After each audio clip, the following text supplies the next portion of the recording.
Okay, can you guys hear me okay? Yes.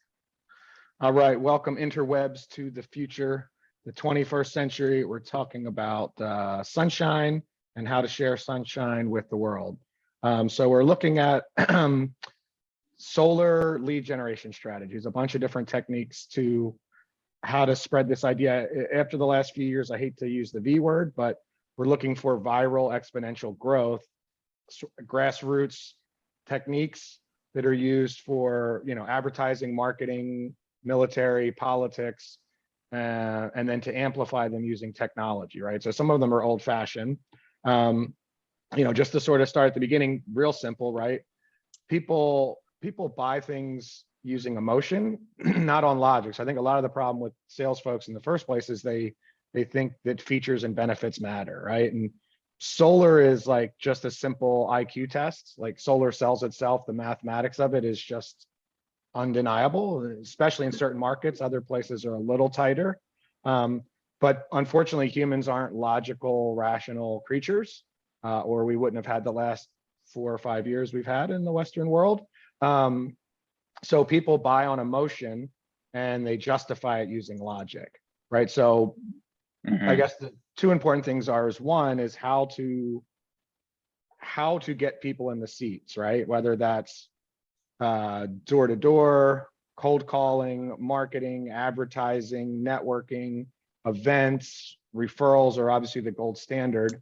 So how do we get people to either sit at the kitchen table, the boardroom, the Zoom call, right? So that's, once we get them there, I guess this applies to there, right? But the first thing is how do we get them to be open to listen to the pitch? Because if they listen with a halfway open mind and look at the numbers, it goes from like, nothing's free, what's the catch? That sounds like complete bullshit, Solyndra, blah, blah, blah, hippie, it's the sun doesn't shine at night, it gets dark, it gets cold, that's gotta be a scam, blah, blah, blah, blah, to like at the end of a 30-minute conversation, looking at the next slideshow we'll look at, or just looking at the numbers, it's like, oh, well, that's a no-brainer. Why wouldn't everyone do that, right? Like, but if the question is how to get them to be open-minded to that, right? Like, so you have advertising and marketing for so many other things, and it's super effective, and it's all using psychology, neuro-linguistic programming, pretty devious, actually dark arts of psychology to get people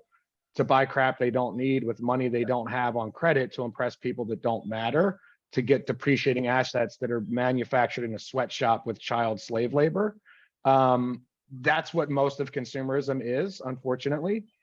Solar, though, it actually achieves a lot of the goals that people are selling with advertising and marketing.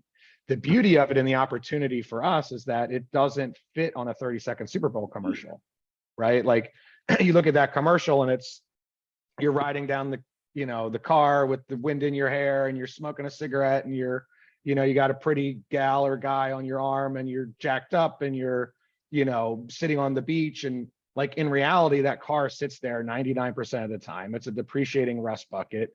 It's unsafe. It like none of, the cigarettes are dangerous. The blue jeans were made in a sweatshop. So like what they're selling is freedom and power and sex and independence and safety and security, like deep primal primitive emotions, right? So we think we're these modern high-tech people because we have iPhones and the internet. We're cavemen and cavewomen with iPhones and the internet. Like our psychology hasn't changed at all. We've been Homo sapien sapien for about 150, 200,000 years, right? So we have those same primitive fears, hopes, desires, and advertising and marketing and politics and religion, and not to get into those two topics, but using tricks, they manipulate people. So our goal is to use those skills like ethically, morally, spiritually, righteously to help people. Solar can actually achieve a lot of those goals. Everyone you meet, you can save them tens of thousands of dollars. You can help them actually take back power. You can help them take that money to save and invest and teach them economic, financial literacy and empowerment to grow their financial freedom, to grow a college fund, to grow a retirement fund, because there's no other product that can save people. The average homeowner, if they do a PPA, a couple $100 right away, 20, 30, 40 grand over time, just by locking a lower rate. with the loan and the financing, if it's structured right, it can be cash flow positive from day one with about a 5 to 7 year payback, then save them 60, 80, 100 plus grand that otherwise they would have had to piss away to the electric monopoly cartel, right? So solar achieves so much of that. One of the hardest things is it sounds too good to be true, because it's like, what are you talking about, right? And same thing with the cell phone, right? Like the landline phone company, the cable company, the internet company, they've got a 100-year monopoly, so they charge a lot for their service and they increase their rates every year. Then computers and the internet and cell phones and solar panels were invented like 80 years ago, but they're way too expensive, so only the military could afford it. So technology always gets better, faster, cheaper.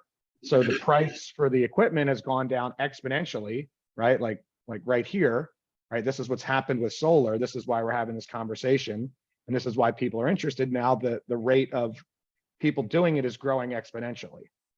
So I'm sort of ranting on tangents, but there's a couple amazing opportunities, right? So first, the opportunity of what solar is, right? The world runs on energy. Energy is the biggest industry in human history. It makes the cartels look like child's play, right? The two most traded commodities on the planet are oil and coffee. They're the two fuels of industrial civilization, right? To make the machines go and then make the workers that work the machines go.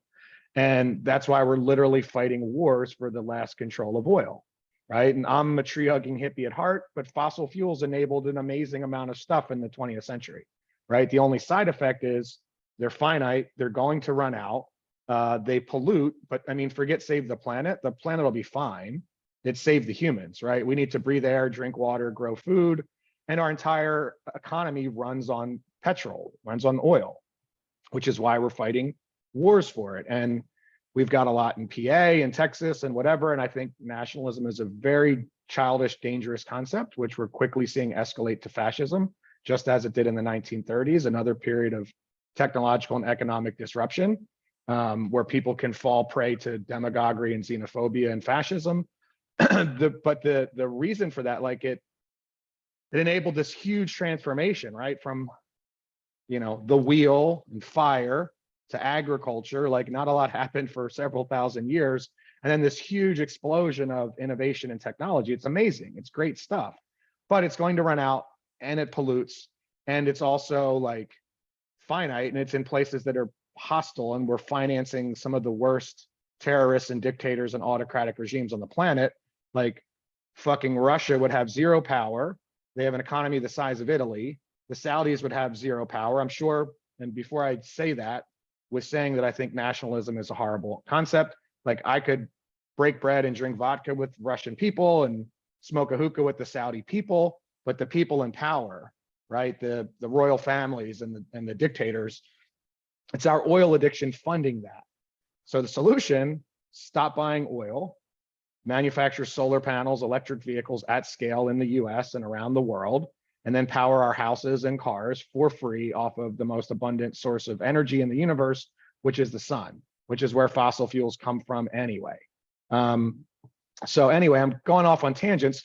What the most important thing here is this exponential growth curve, right? So you guys probably already know this. We'll get into talking about how to get people to sit down to hear the message of solar, because you guys already know how to share the idea of solar. It's just how can we get more people to listen, right? So like every technology in history, once this tipping point happens, once it gets better, faster, cheaper, right? So the solar panels have decreased literally 90% in cost in the last decade that I've been doing solar, 99% in the last 80 years that they've been commercially viable, right? $100 a watt down to like 30 cents a watt. So once that happens, now it's just cheaper. All the other stuff about world peace and energy independence and the environment and blah, blah, blah. Coal costs, 12 cents a megawatt hour, solar costs 4 cents a megawatt hour, whatever the math is. That's why Walmart, Wall Street, Google, Apple, Verizon, Costco, Fortune 500, US military, and now Main Street is going solar at an exponential rate. So once people hear this message, it's inevitable. The opportunity for us, those names I just mentioned, they're the biggest, smartest, most profitable businesses on the planet. They have really smart people crunching numbers. They're like, oh, wow, the math of this makes sense. Mom and pop on Main Street haven't heard about it. And just a few years ago, solar was too expensive. It was too expensive. You know, back here was a 500-year payback, a 50-year payback. Now it's a 5 to 7 year payback. So most people are operating on outdated data. A lot of people have also been manipulated by media that has fossil fuel interests that are telling them like, you won't be able to watch TV at night if you put them solar panels that are going to soak up the sun and tilt the flat earth off its axis so the lizard people can control your thoughts unless you wrap your head in tinfoil. Like, there's a concerted effort by those people. But the good news is, like, if you have the US military, Wall Street, Walmart, and all these Fortune 500 companies leading the charge of going solar, it's game over, right? The math just wins. It's just people haven't heard about it. So our message and our opportunity to create generational wealth by helping people to do really well by doing good, which very few things in human history, I think, have been that way, right? Like, historically, massive wealth was created by, well, the only real wealth comes from sunlight shining down and growing food that you can eat. And then people get into other commodities that, you know, fossil fuels and technology and whatever. But literally the opportunity here is, it's going to be the greatest transfer of wealth in human history, like the discovery of fire or oil or computers. It's growing exponentially. This is unstoppable. This is just what's going to happen as soon as people learn about it. And because it doesn't fit on a 30-second commercial, we get to be like the messengers. And hopefully there's a 3 to 5, 7, maybe 10-year window where the cost of the equipment has plummeted so much that there's still a really healthy, like, real estate, neurosurgeon, drug dealer margin in there that doesn't exist in many blue collar or even white collar industries. So we have an enormous opportunity to, like, go help the world, help make the planet more peaceful and abundant and prosperous, and stop financing oil wars and terrorism, because it's our oil addiction that funds terrorism. It's oil and opiates that bankroll them. If we can get domestic energy and domestic cannabis production, that solves a large portion of that, right? Electric powered, solar powered houses and vehicles solves about 60 to 80% of the major pollution. And it's going to create millions and millions of high paying blue collar factory jobs, construction jobs that can't be outsourced, all kinds of new high tech STEM jobs, right? You can't outsource the person installing solar panels. And it's going to save homeowners and schools and businesses billions or trillions of dollars, because it's just cheaper. Because the end story that people don't understand is, once that equipment's paid off in 5 to 7 years, it's literally harnessing free energy for decades, right? Because the sun is a free nuclear reactor in the sky. So the opportunity, a fusion reactor, the big fusion, perfect fusion reactor. Yeah, it's perfect. Like, the opportunity is amazing. So we just got to, like, harness like 1% of 1% of this market. And then we can be like sitting on a beach or set up our grandkids with like college funds. So we can do well by doing good, right? So, but first we have to get the message out to people. Because if there's not butts and seats at the church or at the rally or at the, at the Super Bowl, and no one sees your commercial, it doesn't matter, right? If you have a great idea, but no one knows about it, big fucking deal, right? So how do we get this message out to people? Using grassroots traditional techniques amplified with technology. So let's start at the beginning here, right? How do we make an idea go viral, right? So I think we sort of talked this, right? Sales is just a transfer of energy, emotion, and surety, right? So people aren't buying products and services, they're buying feelings, and they're buying confidence, and they're buying trust. Now, obviously you need to have the numbers and the math and the logic line up, but this is what they're initially attracted to, right? It's like if you're a lawyer or in high school writing an English paper, you have your thesis of here's why you should go solar. Here's all the logical reasons. But if people were logical, everyone would already be doing solar, right? So that's where we come in, and we need to connect with them on a deep emotional level and transfer that energy that, like, no, listen, I know you're busy, right? I know you're busy, but trust me, take 5 minutes, 20 minutes, hear about this solar BS. I guarantee I can save you $30,000 to $100,000 with no out-of-pocket costs. Like, there's no other thing that I know of besides maybe planting an apple tree in the backyard that can produce those kind of results.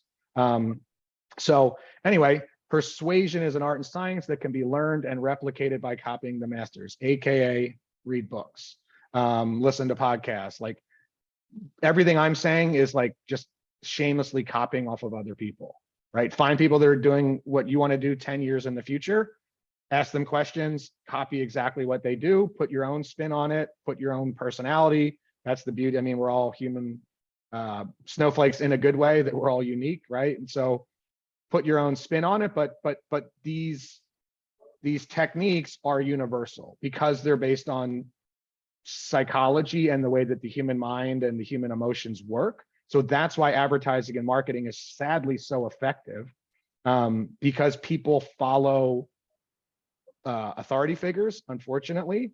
So if you can be the authority figure that's leading empathetically and authentically and ethically, that's using these are very powerful techniques, right? That are often used for not good ends, right? Like, but if we can use them ethically and we're like, everyone we know, we're helping, right? If you come across a 90-year-old lady that lives in the forest and her house is facing north and she can't use the tax credits, like, don't put her into a solar loan. Like, be like, oh, maybe for you, you're the 5% of people it doesn't fit.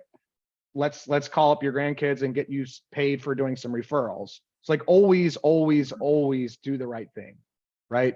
With this abundance and with this like enormous opportunity, there's some shady people giving solar a bad name, which pisses me off, right? It's like when you're seeing like cannabis be legalized and all like the Chad bro finance douchebags are rushing into it. It's like, it's a beautiful thing. And we got to stay true to the roots of what it represents. And there can be a lot of money and business and prosperity and all this good stuff, but stay true to the roots and always do the right thing. And that's going to lead to way more referrals, right? Like you do the right thing, people are going to be like, oh, I had a great time with Haj. Like he took care of me. Tara, oh, I had this other proposal and it was like way overpriced. And they had these panels in the north and they came in and really hooked me up. Like that's going to lead to like 2 deals and then 4 and then 8 and then 16, right? So that's the goal of what we're trying to get to. So our goal here is to create rapport through leading Socratic questions, you know, Socrates, Bill and Ted, to create a desired emotional response, and you pair bond yourself and your product as the solution to their problems using storytelling and analogies. So selling is storytelling, not telling. It's not features and benefits. It's not the widget, like outside of the, you know, dudes looking over the engine, like, oh, the 427 Hemi, blah, blah, blah, carburetor. Like, I don't know what any of that stuff means. Maybe some people do, but people want the storytelling. To get back to our primitive thing, right? We sit around the campfire and we tell stories. That's why TV and the internet is so powerful, because we're a storytelling tribal people. One of the challenges of the 21st century, and something that renewable energy can help with, is to expand our tribe, to make it all of humanity inside of our tribe, not just our localized, you know, race, religion, ideology, right? Like there's one race, the human race. There's one earth, one destiny, and so we have to get this right. And you know, this is a big thing that can solve so many issues. So that's why it's important that we do this. And the cool thing is, like, every solar system you sell or give a lease with, it's like planting like 300 trees and taking several 100,000 pounds of pollution out of the air. Like kids that won't have asthma attacks or cancer, people that will have like blue collar factory or construction jobs instead of getting shipped off to the Middle East for an oil war. Families that are going to save tens of thousands of dollars that can really help, like middle class, working class people are really pinched right now with costs and things like that. So we have a solution that can really, really help people. But we can't help them if we can't connect with them, where they have to be open to hearing the story, right? And so you look all throughout history, and the best teachers or movements or things, right? It's storytelling and analogy. That's just how the human mind works, right? So you guys know all this. It's pretty basic stuff, right? So we'll get to like how to do lead generation strategies, right? So I hate to use the V word after the last couple of years, but you look at how things work. There's a great thing called The Tipping Point by Malcolm Gladwell. I don't know if this will let us take that link, but check out The Tipping Point. It's how ideas, how businesses, how trends, how they go viral, right? How things work. And it's only accelerated in like the meme Instagram type world. So how can we capitalize on that human, the way that humanity works, and then use technology to amplify that. I'm gonna see if there's a great link. Can you guys see that if I shared my screen differently there? I don't know if we can. This talks about how these ideas go viral here. Where's the actual link? Here's the website. Can you see the Vox article now? No. Can you see the actual article here? Solar power is contagious and shows how it spreads. Yes. Can you see the, okay. Yes. So this is one of the things we learned like at Solar City, right? Is the biggest predictor of all demographics and psychographics, right? You think it's going to be the health food store, yoga, the Tesla, you know, crowd. And a lot of times some of the environmentalists are the least likely to take action because perfection could be the enemy of progress. So like a lot of the demographics are not what you would think, right? Like anyone is a potentially good candidate. The biggest indicator is once someone in the neighborhood gets it. So that's why door-to-door and grassroots actually works, especially once they're installed, right? Then it does work to go canvas the neighborhood, do a solar party, invite the neighbors, do a barbecue, have coffee and donuts in the morning, burgers and beers in the afternoon, and try to get the neighbors. So what this is showing is yellow was the ordinary customer, blue is green's referred by a friend. So Solar City was one of the first like national solar companies, right? Started by Elon and his cousins when they were on a road trip to Burning Man. Actually, the concept of solar was too expensive. How can we get it to people that don't have the money to put it up? It was actually, they borrowed it. Lynn George was a little bit ahead of them from Sunrun. And the commercial concept was this guy, Jigar Shah. It was a college paper. Both of them were college papers like 20 years ago of how can we get people to adopt solar when it's too expensive for them to buy it up front. Now the price is plummeted where they can either do this lease or we can finance it for them to own it. But they used to have people set up in Home Depot and Costco coming in. That's where homeowners are. And they also did Best Buy because I guess there's tech people. And you'd set an appointment. I would go to people's houses. This was, geez, 10 years ago, I guess. I got started in Hawaii. So Hawaii is a postcard of the future of where solar is going to go, right? Same with like Australia, Germany, China. So the West Coast of the US, Australia, parts of Asia, and parts of Europe are 5 or 10 years ahead. So when I came back to the East Coast, I saw it go from less than 1% of people having solar. Then it was 5, then it was 12, now it's 30. Now that's like almost, there's parts where it's 50 to 60% solar of the entire island, and their goal is 100%. Now, the economics work there before the East Coast because they're paying 40 cents a kilowatt, right? They're paying 4 or 5 times more than us a decade ago because they don't have coal and gas. They also be shipped in on tankers, right? Milk is like $8 a gallon there. So the economics made sense a lot earlier. Then also the stuff that's kind of an aside, but the grid fighting back and attacking net metering, and then batteries being the solution after net metering is adjusted. So this is what's happening in the next 5 to 10 years. So that's why I came back to the East Coast where all the people are in Boston to DC, megalopolis, right? And industry. But now the opportunity with, especially post-pandemic, I discovered it by accident 5 years before, people are open to virtual phone call and Zoom conferences to learn about solar. We're going to send someone to their house to do an engineering study anyway. We're going to have a local construction crew handle it, but people are now open. I mean, people use Amazon, Netflix, Uber, Airbnb, right? Like with that, all of those old monopolies are all disrupted and we're a part of that. So people are open to learning about this from home.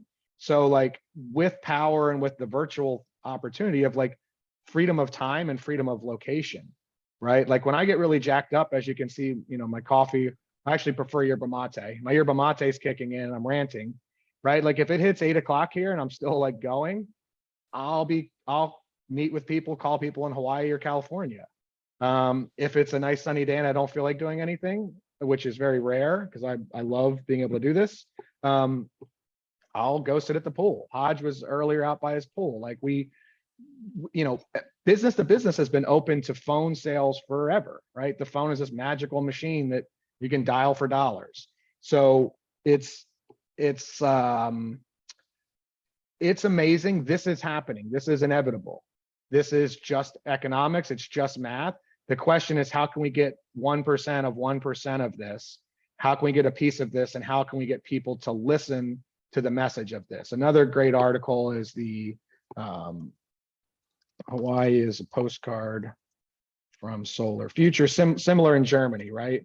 That's where you were over in Germany. EON, they had the coal unit and the renewable unit. The coal doesn't exist anymore. And there was just yesterday, solar beat coal for the first time in history. I think now it's 21% solar, 19% coal for the first time in history, right? So these things are inevitable and unstoppable. Just like we're talking on cell phones or computers. You know, people watch Netflix, not cable. People order Amazon, not local retail, sort of sadly, or whatever, but that's the trend, right? So, and that's what Powur enables is to have the EXP realty. You don't need a box store with a location, with paying rent. You just need to dial up internet. You need an internet connection or a cell phone. That's it, right? So it's like the Airbnb or the Uber of solar. And because we can cut out so many layers of middle management and overhead, we have like a true cost of goods model. So meaning we can, you know, sell the equipment or lease it for much cheaper than the big box stores that have a lot higher cost of goods. And so that means we can sell things lower, have more margin, more freedom, more prosperity. Still, I'm bouncing around tangents about the solar opportunity. Haven't really got into lead gen yet. So we can talk about the opportunity, the platform, how solar works, how to sell solar. You guys already know how to sell solar. It's how can we get people, shit, what time is that call? Hold on one second. You said 12. Yeah, let me see. Oh, 1 o'clock, okay. 11 o'clock call with John, forward the email because I didn't see your name on it. Oh shit. I might have to jump in a minute. Hold on a second. I have a commercial deal that we're working on. Hold on one second. You guys have any questions while I answer this text? No. Okay. This is all amazing, Steve, and for me, well known. The two big things that we can take a break whenever, but the two big things that I would like to do with you is the different types of lead gen, your experiences, your recommendations for different phases of the sales journey, and obviously the platform and the technology. Got it. Yep. So yeah, so you guys know all this. So here's the way I look at lead gen, and this is all stuff borrowed from other industries. Kind of interestingly enough, or luckily for us, I guess, solar only does a couple things. Like traditionally, solar seems to do door-to-door or set people up in Home Depot, just like a channel partner concept. And then now they're starting to get to online marketing, and everyone's just like copying these crappy ads and doing it. So I look at it, our goal is how can we share this concept, right? Like that, igniting that match to get this concept to cross this tipping point. So I look at it as like hunting, fishing, and farming, right? So hunting is door to door, cold calling, networking, going to Chamber of Commerce and BNI, setting up at a table at events. That might be more fishing actually.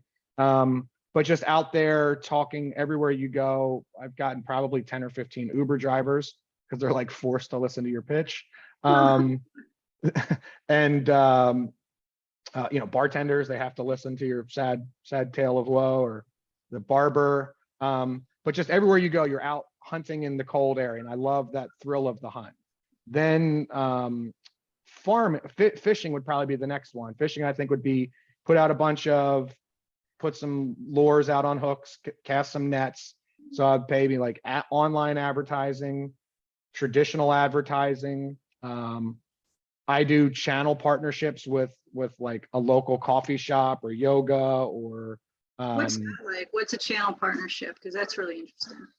Yeah, so channel partnership is where like Home Depot and like Solar City and Sunrun and those big companies, national brands, they pay Home Depot and Costco to have people set up in their store because you're targeting your demographic as homeowners. And so they set up appointments and then they pay them a commission off of being in that appointment. So you can just copy the same thing in your neighborhood. So like I had a buddy that had a coffee shop, a friend that had a yoga place, any kind of local things, a local hardware store. And Yeah, so I set up a couple times in person. And then I also did the idea, like when I'll go to an event, I'll set up a table, do a raffle basket, put in the, contact info, own a home, interested in solar while they're entering it. So I'll have at an event, and again, like none of this is rocket science. Like Tara, you crushed it at that, your very first event, you got 20 appointments and closed 10 of them, right? So right now is a perfect time for everyone has their fall harvest festivals and town summer fests. So set up a table. I, give away free stuff. So have some free candy, free water bottles, have a free raffle wheel. Before in the past, I've hired a face painter, right? Because your goal is to lure, I hate to say that. Your goal is to, your goal is, you want to talk to families. So most people don't want to come and talk to people. Like you see people set up with like the insurance or the whatever, and someone's like, I don't want to go talk to an insurance agent, but they've got like the bag toss or the whatever. So the kid runs there, and then the parents are stuck talking to you. So I had like a face painter for that, so that you have an opportunity to have an engaging conversation with the homeowners while they're filling out the free raffle. So I would get, like $100 worth of stuff or whatever from the event or something that's there. I have a solar phone charger somewhere. Have a solar phone charger. This thing will make you literally $1 million if you can see it. Solar phone charger and a solar backpack, and have like a cord coming out of the phone charger in the backpack so people can understand, because people don't know like what's a kilowatt, what's solar, it's expensive, gets dark. But if they see like, oh, because people are all the time in this kind of twisted but intimate relationship with their cell phone, like all the time. Your phone, people understand cars, we understand a lot of these consumer goods. No one knows what a kilowatt is and why it matters. Like, what's your electric bill? I don't know, $200-300, big deal, who cares? Well, times 12 months a year, that's 3 or 4 grand, rising at a compound rate forever. That's 60, 80, $100,000 minimum electric bill you've got, right? Like, why would you pay $100 for cable if you can get Netflix for $10? But people don't get that about solar. So I always would have the solar phone charger, especially like when I worked at Tesla store, at events, and then just put this in everyone's hand, right? Give them the phone charger, put my hands in my pocket so they can't give it back to me until I'm done with my pitch. So as they're filling out the lead form for the free raffle, I'm like, oh, hey, this is what we're doing. We come out to your house, take 15, 20 minutes, show you how much we can save, the solar pitch that you guys already know how to do, right? 10 or 15 grand in tax credits, rebates, all this cool stuff. There's opportunities where we can hook it up for no cost. So you just get a lower rate. When's a good time? Wednesday at 2 or, Saturday at 3, right? Like the assumptive, like Henry Ford, you can get it in black or black. Like not, hey, would you like to talk about Auction this? Like, hey, close. yeah, this is what we're talking about. When's a good time?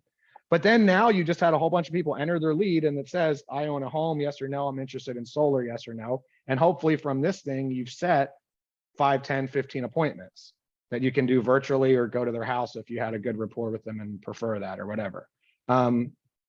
So then I realized you could do the same thing at local businesses. Just get a little raffle box on Amazon, get some things printed or make them yourself.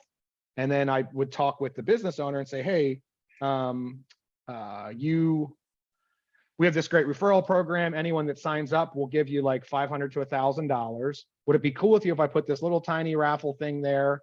And anyone that checks for like a free appointment, I'll give them a $5 or $10 coffee gift card. So I'm telling the business owner, hey, I'm going to buy $10 coffee gift cards. And I'm going to buy $100 worth of something to raffle off, like $100 worth of like dinner vouchers. And so people are entering to win the $100 dinner voucher. And it says, are you interested in solar? Yes or no? Are you over 18? Yes or no? Do you own a house? And then, no obligation, whatever, be super respectful. But I would have the raffle box would just fill up and have to like go and collect it all the time. And so that's like, The same thing you can do online. That's what people are doing with those opt-in forms. You're just putting your contacts. So you can do it at a business. That's a channel partnership. And you can do that passively, right? So that's like a fishing pole that's just out there. And it's like the lure is $100 gift card or whatever. And then all you're trying to do is just get a chance to talk to semi-interested people, right? Or cold people. Hunting is completely cold. I love the thrill of the hunt. I just love cold calling, right? I do cold calling for big commercial businesses, like dialing for literally multi-million-dollar projects. But if you can talk to someone that's somewhat warm, that like hit on this bait on either your online advertisement, your raffle basket at the Apple Fair, your thing with the channel partnership, that's really good as well. Then there is fishing, then the farming. So farming, your goal is to plant seeds and have a long-term orchard, right? So that, I guess, would probably be referrals, right? So you want to turn every client into 2 or 3 clients. So that's where you really want to nurture relationships. And this probably networking would also go into this as well. You know, go to the BNI, the LATIP, the Chamber of Commerce, be the expert in your area. And you can do that online. There's so many, the fake Instagram influencers, like the rented Lambo douchebags, excuse my French, that's like, I don't know what they're selling, right? But they're selling this idea. And so you can make yourself into the expert, right? You just have to present yourself as, and know your stuff, like actually know your stuff. Don't be in a rented Lambo. Like a sad study is the, it was back in the 60s, the Stanford study. Did you guys ever hear about that one? Yeah, of course. Yeah. With someone comes out in a white lab coat with the clipboard. They weren't a doctor. They were a college kid. Someone behind the wall, and they're electrocuting them. And it goes 0 to 10. And like 1 is like, ouch. 5 is they're screaming. Like 7 or 8, they're screaming bloody murder. Like, Al, please stop. It hurts. Every single person, because someone in a white lab coat with a clipboard said, turn it to 9, every single person electrocuted them. They weren't Authority. actually hooked up. Yeah. So authority. So become the authority, establish yourself as that in your area, right? So that's where the farming concept comes. Now, for actual strategies though, get yourself a free MailChimp or one of those things. They're free, like up to 2,000 or 3,000 emails. So you want to have a couple things going. And my next going, because my follow-up and my organization sucks. Tony Robbins would probably tell me to say, like, I am feeling blessed and not stressed and look forward to growing in my organization and discipline and follow-up. My follow-up fucking sucks. So I'm working on improving that, right? And what I want to have is systems in place so that we can scale and replicate. So instead of doing one-off at the Apple Festival and talking to 100 people, I want to talk to 100,000 people or 10,000 people.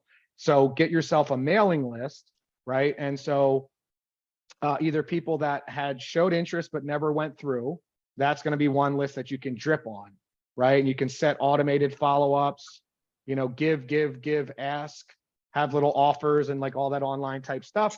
Now that's probably like direct mail. Maybe you're going to get a 1 or 3% hit rate on that, probably not much. But of all the people you talk to, a lot of times we forget, because we love the thrill of the hunt, or I know I do, forget some of the follow-up and the gold nuggets that are like just buried under dust. Like when the pandemic first popped off, I had a list of like old people from 5 years ago that were interested but never like signed up. Alexa, pause. So there's a lot in there. So if you can get people, make a list of interested leads that never went through, and then people that got installed that you can mine for referrals, right? And at least have a quarterly newsletter of, Alexa, stop. Yeah, at least seasonally at least. You know, I gotta hop off, but I want to say something before I go, Steve. It's actually the Stanley Milgram study that you're talking to.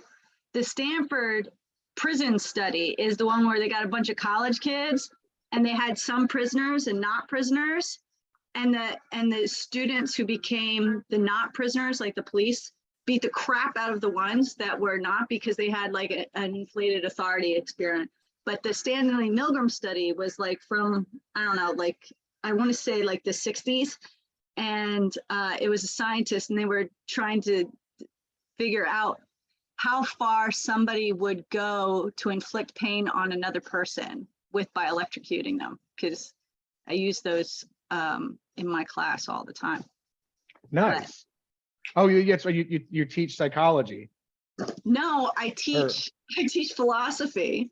So And, yeah, but it does come up because of authority. Has absolutely nothing to do with solar, but you said it, and I'm just here to, it's the teacher in me. And one add-on about the prison experiment, there's an amazing German movie called The Experiment, and a very cheap, shitty American remake of that. Oh yeah. Oh yeah, those are very interesting. And listen, we could talk about this stuff all day, but I'm gonna go try to get some leads. There we go. Jason, thanks so much. Bye. Yeah, great to connect. Well, so As he's and the gone. flip side of that would be the holistic and healing aspects of psychology. There's another Stanford study when they gave people psychedelics, right, to open their mind and make them think in new ways and not be so calcified and rigid and authoritarian. A good pyramid of hierarchy is, you're probably aware of this one, right? Maslow's Of hierarchy course, of needs. Maslow, yeah. So how can we use psychology and work? And I think what solar taps into on a global scale is hopefully if we can meet some of these basic needs, right? Air, food, water, shelter. Like if you don't have a roof over your head and food in your belly, like you can't go to school and think about, quantum physics and art and love and belonging. And I think if we can solve the energy crisis, and the Japanese character for crisis is like problem plus opportunity. So there's an inverse of this where what was that guy? Real awful, evil piece of trash. He was Nixon's foreign advisor. And he said, anyway, he said, it'll come to me. Henry Kissinger. Yeah. He said, if you want to control people, you control the food. If you want to control nations, you control banks. If you want to control the world, you control oil. So the inverse of that, the flip side of that, is if we can, and the reason why that solar has kind of been repressed for 100 years, because it's not new technology. And especially after the last few years, I have zero tolerance for conspiracy theories. Solar panels were just too expensive until recently. Oil companies were happy to keep them sitting on the shelf, right? But it wasn't like hidden stuff. I mean, maybe. I mean, Nikola Tesla had wireless transmission of energy 100 years ago, so there definitely was greed and things involved. But the beauty of it now is that because technology always gets better, faster, and cheaper, that this is unstoppable. You know what I mean? Like, it'd be one thing if we were talking 20 years ago and we were at a health food store in like Northern California, like in the 60s, the only people, like the first solar panel was in the 1890s. And the modern ones were invented in the 40s and 50s at Bell Labs. They've been on every satellite since. They've been to the moon and back. Jimmy Carter had solar panels on the White House. On the White House, yeah. It's not new technology at all. And, there was some repression to it, but the beauty of it now is that it's unstoppable. Like, that's what happens with technology. I don't know why his graphs won't go through. And once that pops off, right? Like, these are greater meta concepts, but if we can solve energy, that hopefully humanity can evolve up the rungs instead of sort of the more primitive worrying about our base needs to evolving to get, education and abundance. If you have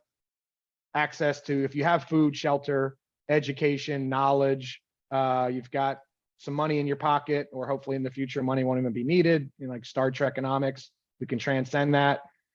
This guy's thing, Peter Diamandis, his whole concept, I don't know if you've heard about him, but he's freaking amazing. A lot of what I'm saying, I'm borrowing off of him, but he's talking about the idea of the dematerialization and demonetization, meaning like the things on our cell phone, we have more access to knowledge and information than like NASA did 50 years ago and kings and queens did 100 years ago. Like, and it's all essentially almost free, like if you get an internet hookup, because that's what technology does, right? So these things are inevitable and unstoppable. So our thing is, how can we, back to our original thing that I keep going off on side notes, how can we get this message out to more people?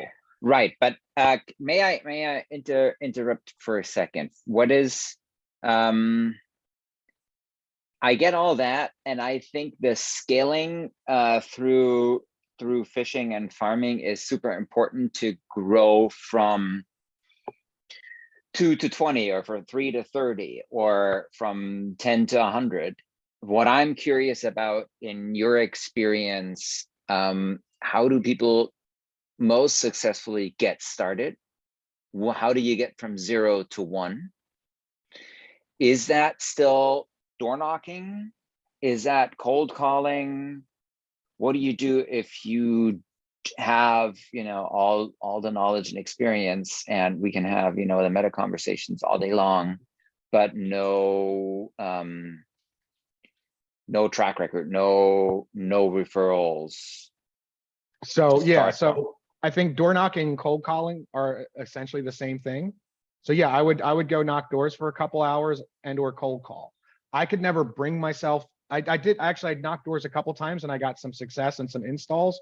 I had some mental hang up. If you can do that skill, even if it's an hour or 2 or 3 a day, there's kids making $2, $3, $4, $500,000 knocking 2 or 3 hours a day. So if you can do that, that's the cheapest, it's freest. You're just trading time for opportunities. Same with cold calling. So I can share how to do cold calling scripts.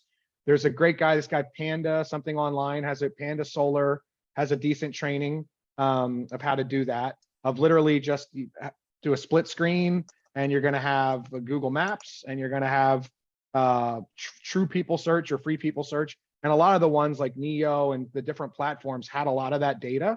So I'd literally have cold called people, like pick a good area with good roofs, as if I was knocking when the pandemic first hit off. And I would just cold call, like, hey, did you get the same sort of pitch, twisted a little bit? Hey, did you get our flyer? Did you see the trucks? Did you hear about what's going on with the grid and the tax credit? And the biggest thing, I think, from transitioning to in-person to virtual, or it's not really different, it's a mindset. People think it's like, oh, different. It's like, I don't know, my granddad went door to door in the 40s. He also did like business with like Walmarts and stuff. Like business to business has done phone for a long time. So have people. People think a lot of this stuff's new. Like Amazon's doing what Sears and Roebuck did. So people ordered crap off the phone. They ordered crap off TV. Like people thought Home Shopping Network or QVC was like a stupid concept. That's multi-billion dollars. People just watching garbage on TV and buying it. So my point is, wait, there's more. Yeah. But everyone had Ronco. But wait, it slices, it dices, it chops. We were watching the Bass-O-Matic, the guy from Saturday Night Live. He's Dan Aykroyd making fun of that.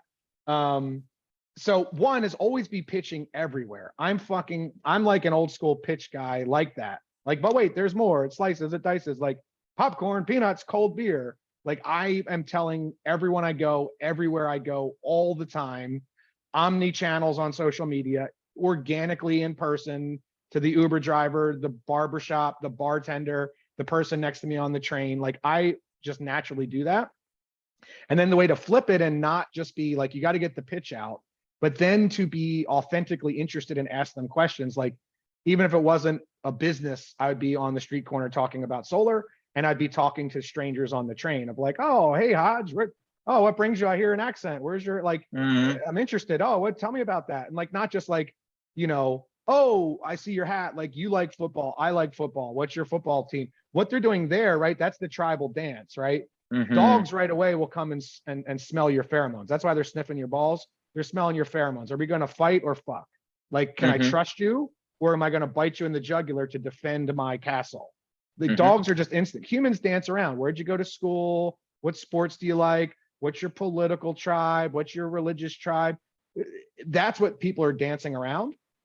So if you can master the art, it's an art and a science of authentically connecting to people through asking them and following up, like getting deeper than sports. Like my thing is, I always ask people, and I mean it, like if you hit the lottery, where would you go? What would you do? Like what lights your socks on fire? What do you Mhm. jump out of bed ready to do? What, like, I don't want to go to the high school reunion or the networking event at the Chamber of Commerce with my name tag. I'm like, hi, I'm Steve. I have 2.1 kids and a dog and I sell insurance. Like, cool, fine, whatever. But I want to be like, yo, Haj, like, what, like, What fucking lights you lights up? your Yeah. socks on fire? What did you come to planet Earth to do? And if that's football, fine. But if it's, oh, I was trekking through the Alps on my bike and camping out and I really, like, and now that has nothing to do with sales, but everything to do with sales. That's Mhm. how to connect with a human Authentic being. connection. Yes. Yeah. So, but first you got to get the popcorn, peanuts, cold beer. You got to get the pitch out to everyone you meet, everywhere you go, and you can leverage technology. So I would start either knocking doors a couple hours a day and or cold calling. Now, some Mhm. hacks to accelerate that is online advertising. It works. People fill out lead forms. It's a little bit pricey, not the highest level of conversion. Organically, ways you can do that are no cost is always be posting on social media. I join lots of groups. So join moms and dads on a budget, electric car truck groups, environmental groups, join all kinds of local groups and post in there and join and then slide into people's DMs and blah, blah, blah. But like people, the only time people think about electric is when like gas prices are way up or the electric goes out. Mhm. So I'm in so many neighborhood groups and everyone's like, oh my God, did you lose power? And I'm like, psh. Like I've gotten so much organically for free off of posting all the time. My friends and family are probably like, oy vey with the shit until like I'm Mhm. taking them to like a tropical scuba diving vacation and paying for everything. You know what I mean? But Yeah. like, I hate social media for, it's ripping democracy in the Western world apart. It's horrible. But for advertising and marketing, it's amazing. It So works. Yeah. it's the cheapest, it's the best free marketing there is. Then as you Mhm. get a little bit of money in your pocket, you can pay for online leads. There's another thing that I don't have personal experience, but I'm learning about is paying for age data and then getting a dialer. So that's like door knocking or cold calling on steroids. So for those things, that some really good ones, and I'll share, there's the Bill Murphy course, Solar Cheat Code. And Yeah. that was like $6,000 and we bought it, our team. So I'll give you the access, you can check it out. And it's got $6,000 worth of information about how to do online leads. So you can spend 10, 20, 30 bucks a day, get a couple people to fill out your form, right? So hopefully get someone to fill out a lead form for $10 to $50 a lead form. And of those, hopefully you get a hold of, just a numbers game, same as knocking doors, right? Yeah. You get 100 people to fill out the form. Maybe you get a hold of 30 of them that actually pick up the phone, set an appointment with half of those. Hopefully you close 30 to 60% of those. So you can spend, 3 to 5, you start with spending $1 or $2 a month up to, you can scale it where Yeah. what your Yeah. numbers. So the cost of a filled Right. out lead form is $10 to $50 depending on the market. Depending on the market. Yeah. And then the cost of customer acquisition, that's lead to actual sit, could be $200 or $300. And then the cost of advertising to a paid customer should be anywhere $700 to $1,500, which is kind of what people What I also learned at for referrals. SolarCon is probably like cost of acquisition about 1,000. And then which of is what I course pay the for variance is referrals. what you get better. Yeah, exactly. What you get once you get better, it drops a little bit if you go to any of the solar exclusives or Enrich or whomever. That's kind of what they talk about. Yeah. And so a hack of that, I was just talking with the guy Josh from Virtual Solar Club. He's good. You should join and follow his stuff. Mhm. A lot of times when I see the rented Lambo influencers and shit, I cringe because they're like, a lot of it's bullshit and they're just recycling the same stuff. But Yeah. Bill Murphy actually knows what he's doing and is amazing at the online Yeah. advertising. The Prospect Bacon knows what they're doing and they're great at it. The other one, that guy I've Yeah. heard about, Rich, I I want talked to to check him out. Prospect Bacon in Utah. Yeah, they know what they're doing. They're all basically copying, pasting Bill Murphy's thing, which is none of it's rocket science. Mhm. And then this guy, Josh, who got, so sort of one of the reasons of my success was I saw the future. Like I experienced it. I was in Hawaii 12 years ago. I saw it go from less than 1%. You got to write a check for 80 grand. There was no PPA. There was no financing. it was only the super rich hippies Right. and like big corporations that were doing it. And then I saw as the price plummeted, and then as the tax credits expanded, and then these creative things, I saw it go exponential. So Australia is a few years ahead of even that. They're at like 30 to 50% saturation now. So anyway, he did call centers of cold calling in Australia. And then he said one of the best hacks he found that's even, and I haven't personally done it, but I'm going to do it next. It's my next thing, is age data. So you can buy someone that filled out a Prospect Bacon or a Bill Murphy for a $50 lead and a $300 cost of acquisition and a cost of a sit, 1,000. You can get them for, I'm trying to find out what the best vein of data is, but maybe you can get them for $2, $5, $10 a data point. And then you Because get they're 6 months or a year old or whatever. Well, no. So, well, the ones that are under 30 days, this one guy was selling was $10 a piece. That guy, Josh, and he seems to know his shit. There's a lot of bullshit and hype artists. Right. Like, you've been doing something over a decade, the 10,000 hours, a tipping point. Like, I don't know. I've been doing it 12 years. I've got 700 plus installs in 20 plus states, doing commercial, doing like multiple megawatts with Fortune 500 companies, schools. We're doing a lot of cannabis growers right now, cold storage, like, and tons of homeowners, right? And just for a decade, I've been just fucking verbal diarrhea preaching this from the mount. Like, oh, have you heard about the sun? Slices and dices it chops. So like, when you're asking like what I'm doing, like I'm just doing that everywhere all the time. And now it's finally, the market is, the headwinds are perfect for it. And it's starting to go virtual and viral. So if you can do all that, the same organic techniques of always be pitching, networking, events. Well, if you can leverage technology, and I'm not the best at it, to be honest with you, I'm learning from those people. I'm copying them. Like, those are the people that I feel like, that I see what they're saying and their content, they actually know what they're talking about. So I want to learn from that and do that so that we can scale a team, right? Because there's only so many hours in a day. And I've hit the point of like, I'm getting 5, 6, 7, 8 Zooms a day. And that's like the max of like what my day can fit. Yeah. So now to scale it, we want to build a team where we're paying for advertising. We're getting free organic advertising. We're building a referral campaign that's like with drip follow-ups, automated texts, automated emails from MailChimps of customers that were interested but didn't follow up, that we can drip on, customers that signed up and got installed that we can drip on for referrals. And then this next thing I want to add is age data. So the age data concept is, you can buy people that opted in under 30 days is $10 a lead, 30 to 60 is what, $5, whatever in the breakdown is. Because I converted 5-year-old leads from Home Depot, like when the pandemic popped off, right? And I discovered virtual way before that. Not to sound like a hipster, you know, like I was in this band before it was cool. You probably never heard of it. Like, but like, we had the Home Depot appointments with Sunshine Dan. Shout out to Sunshine Dan. He was like the best. Like, so he would set up at Home Depot and set the in-home appointments. And most people had, the average was an 18% closing rate. The appointments that Dan set, that I got, we would close 79% of the time, because it was such a good handoff. He prepped them the right way. He was cool. He was the opposite of a salesperson, right? He was like, oh, cool shirt, Hodge. Oh, where'd you see that concert? Blah, blah, blah. Like, just being a human being, but like really, really good, and using all these psychological things we're talking about probably naturally, and also like getting really good at them. But so he had back in the day, back when I was a kid and you had to walk uphill both ways, they had to fill out the lead form manually.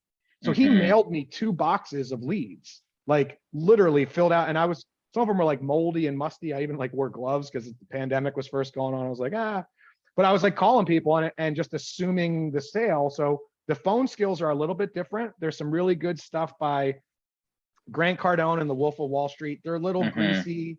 They're a little bit used car salesy, but what they're saying fucking slaps. Like, they know what they're talking about.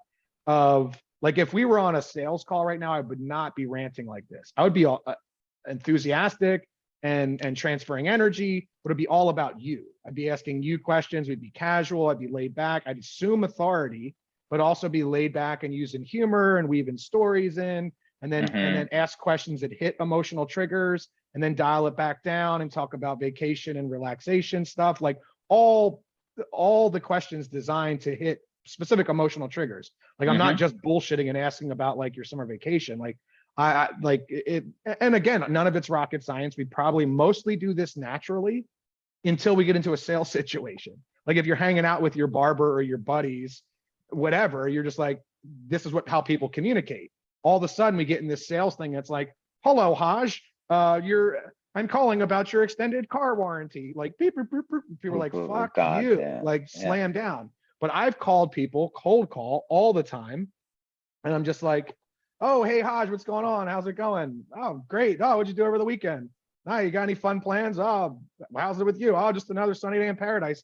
So that gives them like the stutter step where they're like, do I actually know this person before they click down? So you've got like, and it's the same whether it's in person or whether it's on the phone or whether it's on Zoom. Like 90% of communication is nonverbal, right? So when you don't have, but it can also be a good thing. Yeah, it can be a good thing to not be in person, right? Because like I don't know, I've got sweatpants on. I probably should shave and put a collared shirt, but with Zoom, you can put a collared shirt on and be in like flip flops and be butt sweatpants. naked, yeah. And sometimes people are actually more comfortable because you don't have to do that body language that the Utah kids talk about of stepping back. So people opening up your shoulder, dropping your like the subconscious of not being threatening, of developing rapport. Yeah, because you have a screen between you. Yeah. So people are comfortable because they're could also be in a collared shirt and sweatpants themselves. You don't have to pet their dog. You don't have to ask where they went to.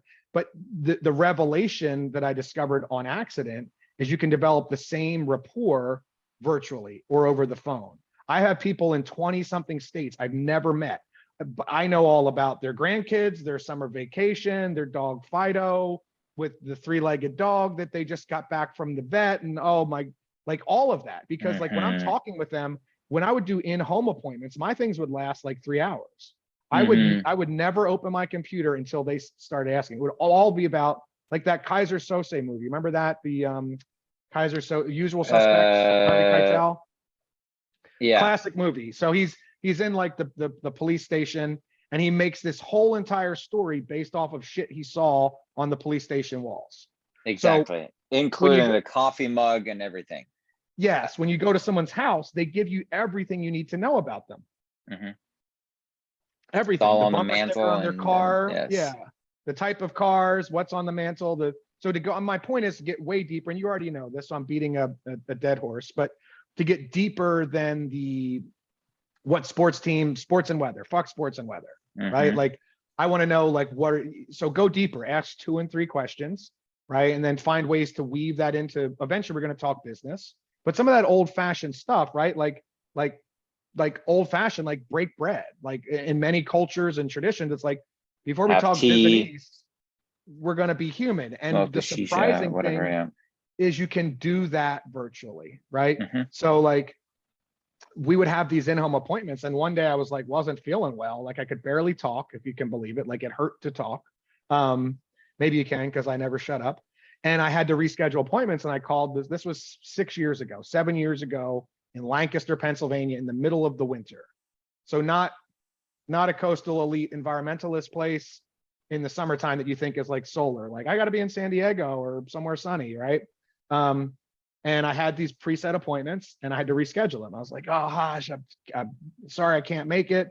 Can we do it next Tuesday? And, just remember to have a copy of your bill. He's like, well, I've got my bill right here. Texted me a picture. And what we do at the house is we pull your house up on a satellite. We look at it on a thing. We're going to go over a slideshow. We're going to talk and develop rapport. We're going to give you a pitch. We're going to go over number.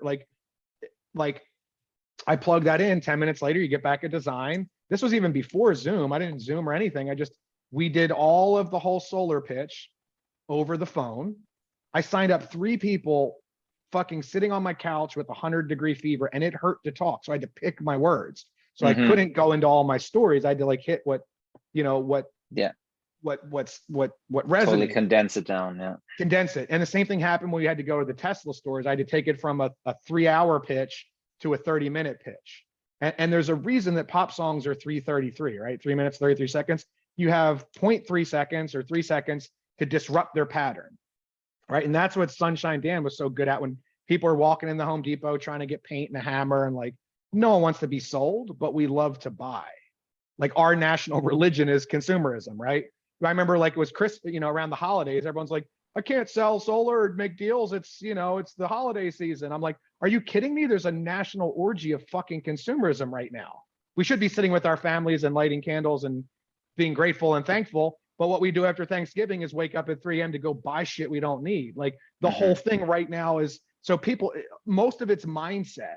Like I sold 33 deals in a February out of a Home Depot in Downingtown.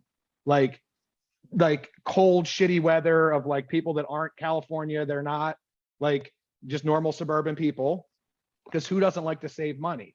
So if you can get through their defenses, right? People, social proof, people are wary of salesmen, but trust friends, right? Like the dogs we were talking about, right? So if you can get, the mafia people, right? When you look at like door to door is like a military campaign, you're conquering territory, but your ultimate goal is to win hearts and minds. So back in the day, they'd have to drop flyers out of, and I think if anything, like rock and roll and blue jeans won the Cold War more than like ideology, because there's this idea of like, if you had East and West Europe, like, wow, they've got the blue jeans and rock and freedom over there, right? So now the internet, the dangerous side is what we're seeing with like hostile military, like Russians using it to disrupt Western democracies. But like the ability to take this organic territory and hearts and mind and amplify it with the internet is amazing. Like the internet 1.0 led to all kinds of fringe concepts like organic food, renewable energy, Tesla, medical marijuana, things that were like really fringe, yoga, now are like mainstream. The downside of internet 2.0 is it also took things that should stay fringe, like xenophobias and all kinds of isms and shit that I thought we got over like 100 years ago. But so the idea is to use this technology for good. So anyway, I'm going off on tangents again, but what I discovered accidentally was that you can sell solar anywhere at any time with just a cell phone. That was 6 years ago. So anything that's longer than 45 minutes or an hour away has been virtual for the last 6 years. So 20 plus states. And then once the pandemic, I've been 100% virtual. I'm never going to someone's house again. I don't want to pet your fucking stupid dog, right? I don't, you know what I mean? Like, I want to know all about you and become a good friend and help your family and get lots of referrals. I want you to tell me about your dog, but I don't want to go in your house. I don't. And so besides even pandemic and safety, whatever, which thank God, hopefully think we're getting through like 1919 and just becomes endemic, but is freedom of time and location. You can only, that February I did 32 or 33 with Dan, that was in-home appointments that would take 1 to 3 hours, 40 minutes to an hour to drive each one. So the max you could do was 3 in a day. Yeah. 2 or 3, right? So with this, I can line up appointment after appointment in any state, anywhere, and I can do 5, 6, 7, 8 in a day, right? And so that's one way to scale and maximize your time. I think the next thing to add is going to be these call campaigns with the dialer. So the dialer thing is getting that opt-in data cheap, so you don't have to set up at the farmer's market or the whatever. People clicked on an online thing. You don't have to pay the $2,000 setup to Prospect Bacon or whoever who's good, but like you're getting the cheap data that someone else that doesn't know how to sell solar properly or didn't follow up fell through the cracks. But that person showed intent at one point. You plug it into a dialer, so you get a CSV form, which is like just a list, like a spreadsheet of names and numbers. And the dialer will automatically call them, and you can do it 1-to-1 or like 2 or 3-to-1. So it can be calling one number or 3 numbers at a time. So imagine you're knocking doors and now you have 10 hands, like that Buddhist, or no, it's the Hindu Kali with like 8 different hands, right? And I was borrowing that from that guy, Josh, what's his name, told me about that. Josh King with the virtual, shout out to him. So that's where it can scale. So you're not having, I've picked up and I've fucking cold called for hours at a time, going through Google Maps and truepeoplesearch.com. And then also we had some good stuff on Neo and different platforms that had but a lot of times it wasn't cell phones. True People Search, like 95% of the time, is the right thing. So you set up a split screen. This is that Panda Kids training, and it's good. It's stuff I was already doing, and he had he had a couple good hacks to add to it. So it's worth probably, if you want to do virtual, I don't know if he says anything that I don't say, but it's probably worth spending $200 to do an hour with him and a call blast with him. But the true people search, copy and paste, go through the neighborhood, and you're manually smiling and dialing. And what I'm stoked about this data thing is because now you can put in a list of 1,000 names or 10,000 names, and it's just going through the thing, and it only picks up and transfers when someone answers. Yeah. So if you can do that and not be this is your car insurance bullshit, if you can have then it's on you, but you can get in, you can have more pitches. So if you can pitch more people, why knock in the freaking heat with someone that doesn't really want you at their house? It's awkward, right? But the guy Michael O'Donnell, follow him too. He's the fucking GOAT. This guy closes 2 megawatts. Like, I'm good. I'm really good. Almost 3. Yeah. I met him in Utah. Yeah. Really? Yeah. Yeah. You got his book. I got his book I somewhere. got it. Yeah. No matter what, even if your ass falls off. Yeah. And I a know big part it's go ahead. Yeah. amazing. Yeah. A big part of like sales is having confidence and being outgoing and blah, blah, blah. Like, I'm cocky as fuck. Like, there's not many people that have been doing solar over a decade that have more than 700 installs and also do multiple megawatts of commercial. Like, I know what I'm doing, and because I'm passionate, because like I'm passionate about it for all these other reasons. Like, I could give a flying fuck about money or materialism. Like, it's cool. Like, I want to help people out, but my whole thing is like, I'm a tree hugging hippie at heart. I used to have dreads. Like, I want there to be peace and abundance and all of that other kumbaya hippie stuff, prosperity. And I also grew up blue collar, like having blue collar jobs to give, the reason that people are falling for fascism right now is because the middle class is hollowed out because our manufacturing 1.0 went away. And it's not an immigrant that took your job, because America's built on immigrants. That's what the whole thing is, even though it's a robot to take it. Yes. It's a robot or a computer, or, a 5-year-old kid in Bangladesh, because unfortunately that's what capitalism is going to do. But the good side of what capitalism can do, like 2.0 or 3.0, right? Or it's really was the technology, because communism was even a worse way to do the first industrial revolution. The state was more basically the same as capitalists, right? And they were way worse with pollution and way worse with human rights abuses. So we can get post both of those to like that abundance economy, that Star Trek type economy, solar powered 3D printers and all this utopian type concept. But to get from here to there, we have to get off oil. And so we have to get that energy problem solved so we can go up the Maslow's hierarchy of needs. So I'd be passionate and fucking on, preaching this anyway. But the fact that, there's such prosperity available while helping people. But yeah, that Michael O'Donnell guy's way better. I feel relatively confident closing deals even online. I need a system that I can practice and grow and get better at to create leads. And for me, the door knocking didn't work. I don't know with a different, if I transfer over to Powur, if this is going to be different. I doubt it. And I don't want to do it, but I need something to start right now. So, and in the beginning, I don't have the capital to buy leads. So that's why, I don't know how much time, you said you had a 12 o'clock, but if you're pushing that. Actually, it got pushed to 1 o'clock. Let me actually need to add someone to that. So let me add, I need to add Jeremy to that call. Yeah, so I think because there's 2 things. One is I would actually like to, ask a few questions about Powur, and I have maybe 2 or 3 questions that I would like to take offline, or at least off the recording. And then like the big question is how to get started, like how to get from 0 to 1. Gotcha. Once there's 1, it can be repeated. Once there is 2, it can be scaled. Once there's 3, then there's a trajectory. But that's kind of where I'm at and where I'm stuck and where I need systems and accountability and my, like, getting it off the ground. Got it. Yep. So let me send this invitation, get a drink, and then I'll come back and we'll, Okay, should we come back in like 15 minutes?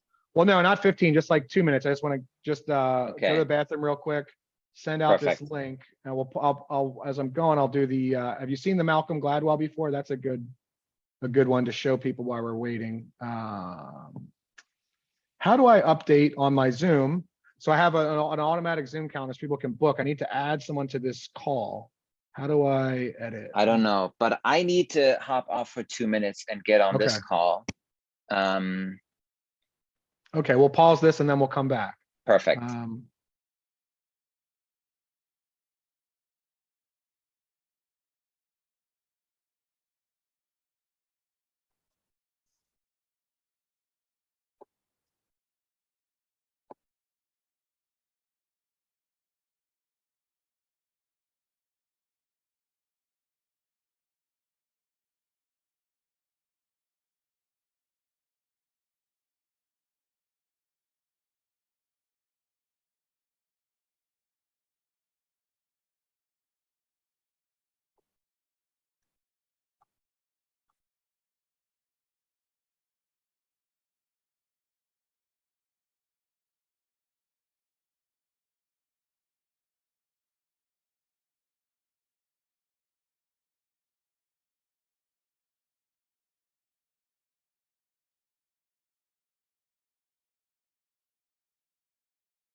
Okay, you back, Hodge?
Okay, let's try this again.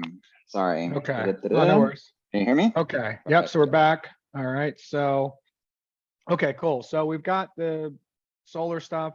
So to get started from 0 to 1, I think you got to either trade time or money, right? So Right. I think in the beginning for using no capital, you can't beat door knocking or cold calling.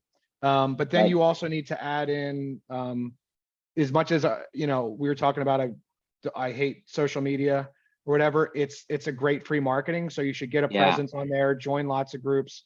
Here's some other sort of things that I think we probably covered most of this, but we'll go over this real quick and then we'll go over how to use the platform. Mhm. Just saying, humans are tribal animals. Our goal is to hack their social networks and convert them to become our evangelists. So the other Mhm. guy is a good one, Tribes by, that's not Malcolm Gladwell. That's it's got Seth Purple Godin. Elephant, Seth Godin, Tribes, right? So our goal is to Mhm. build a tribe, right? So you want to target, instead of one-offs, which you'll always be pitching it everywhere, you also want to target groups. So another thing Mhm. is the sports group, the Boy Scouts, Girl Scouts, civic clubs, PTAs, Elks, Masons, Rotary, So what I would do is, when we're talking in the rapport and discovery, uncover their passions and what groups they belong to. And you're always weaving referrals in. And then I was to love to do when they first took away the preset appointments. So we had people at Home Depot setting appointments and I would go to their house. And so I wasn't really good at lead gen because my calendar was filled up. First thing I did was copy realtors. So I joined a BNI group, Mhm. went to all the Chamber of Commerce, and there was a realtor guy. So realtors have a brand, but they have to self-generate all of their stuff, right? And they're not really knocking doors too much. So I started doing lunch and learns. So offering a lunch and learn at a real estate group, because a lot of them some of them are weary about solar, but some of them know they need to know about Mhm. it. So say, Yeah. hey, I'll give a 15, 20-minute thing. I'll bring, bagels and coffee or whatever. I'll bring lunch, give a quick little 15-minute spiel about it. And I'm here to help you, whether or not you like it. You're going to see it on more and more houses. So I'm here to help you educate. And, there's studies that homes with solar typically sell for 20 to 30 grand more. So I'd love to come give a quick education. So your goal there is you're going to Mhm. pitch 10 or 15 people at once, hopefully get 3 or 4 or 5 appointments and close 2 or 3 out of those. Yeah. Yeah. Same thing with groups. So the PTA, schools back in session, religious groups, if you can go and pitch a church group or whatever, or a school group, maybe tied in with STEM, maybe bring your Tesla or whatever, their electric bike, and pitch it. And then that's also where I tie in the fundraising. So now whenever so ideally, if you could pitch to 20 people, 200 people, 2,000 people at once, and that's where this other guy was always telling me about video. And I know, like, I need to freaking shave and make nice little segues and shit in the back. But Blurbs. Yeah. yeah, but if you can, video can work 24/7 around the planet, right? So we can get some good solar little advertisements, maybe could get them going, but pitch groups of people at once with the idea saying anyone that takes a free appointment, no obligation, just education, will donate $20 or $50 to the church group or whatever. Anyone that signs up from that, we're going to donate 500 to 1,000 to the church group or Yeah. whatever group. So you can leverage groups. So we're trying to leverage networks and leverage groups organically and digitally. This Mhm. is what the Russians unfortunately did by hacking into our thing. They're hacking Right. into our social networks and leveraging people's passions against them. We're trying to leverage their passions for them to help them save money. Mm. Another old-fashioned thing, like Tupperware thing, I would always offer solar parties to everyone's house. So once they get installed, hey, I'll bring the beer and The barbecue, booze. Yeah. invite friends over, set up a tent outside in front of their house, have coffee and donuts in the morning, beer and burgers in the afternoon. Something, the smell of meat is going to lure people in. Even if I was vegetarian for years, but still the smell of barbecue is primal. It's going to like, oh, what's going on over there, right? And if you get a little bit of loot, then like maybe hire an ice cream truck or whatever to bring that music, and the candy brings the community there. Then it makes sense to canvass the neighborhood. Maybe get door knockers, go and knock. Hey, sorry about the commotion we're making over there with the trucks. Hey, here's what's happening. Then that Right. Mormon door pitch makes sense because you're actually in the neighborhood doing an install. Right. Then you want to leverage and get that neighborhood to go. I buy. definitely want to knock around installs. That's cool. I'm a little I mean, I can Yeah, for me, the question is starting. Yeah, so And starting, so you've got to get an online presence, but that takes time. You can't pick that. So you've Right. got to either pick up the phone and start dialing. You got to pick up the phone and start dialing. And so you want to go through your network that you have. You've probably already done that. So now you need to go out to strangers. So this is some more concepts. Let's see here. That's once you have the install. Okay, social media. This is a big thing too, how to leverage groups. Now, even people, whether they're an install or not. So reach out to your friends and family that aren't quite installed yet, because you don't have a bunch of installs, right? Get them to tag you and say, hey, did you see the new 30% tax credit? We're looking at solar. There's plans where you can go solar for no cost. We hook it up for free. You get a lower bill. Yes, it's actually true. It sounds crazy. Call my friend Haj, have them tag you at Haj and do whatever. And then you have, anyone that signs up, their company will donate $100 to their charity of their choice. So I've started using leveraging charity because I authentically, as I start to get radical abundance economically, I want to help people. I don't want to turn into like a materialistic person. So I want to be like, okay, every install we're going to donate to Give Power, which uses solar to do water purifiers in the developing world. But whoever your installs are, or for now, nice. Yep. So for now, your friends and family, get them to post for you and tag you.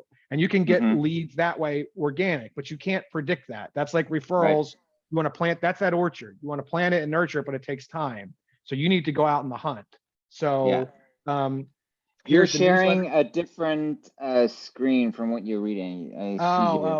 What am I? Oh, am I sharing my personal email? Oops. Yeah, I'm sharing my emails. Okay.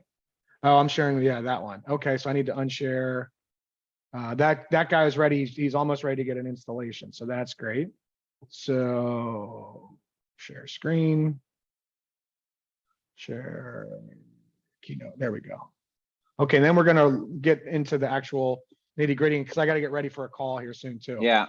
So this is what I was talking about, the tribal animals, right? So get social groups, see if you can pitch the social group, lunch and learns at a real estate agent, solar parties at people's house, always be weaving referrals, social media, friend the homeowner, and get your friends and family that aren't installed yet to post about solar, tag you, say, hey, anyone that takes a free solar appointment, 10 or 15 bucks or whatever your budget is, $10 or $15 gift card to Amazon or something ideally better that's local, just for a no obligation 5-minute phone call, see if you qualify.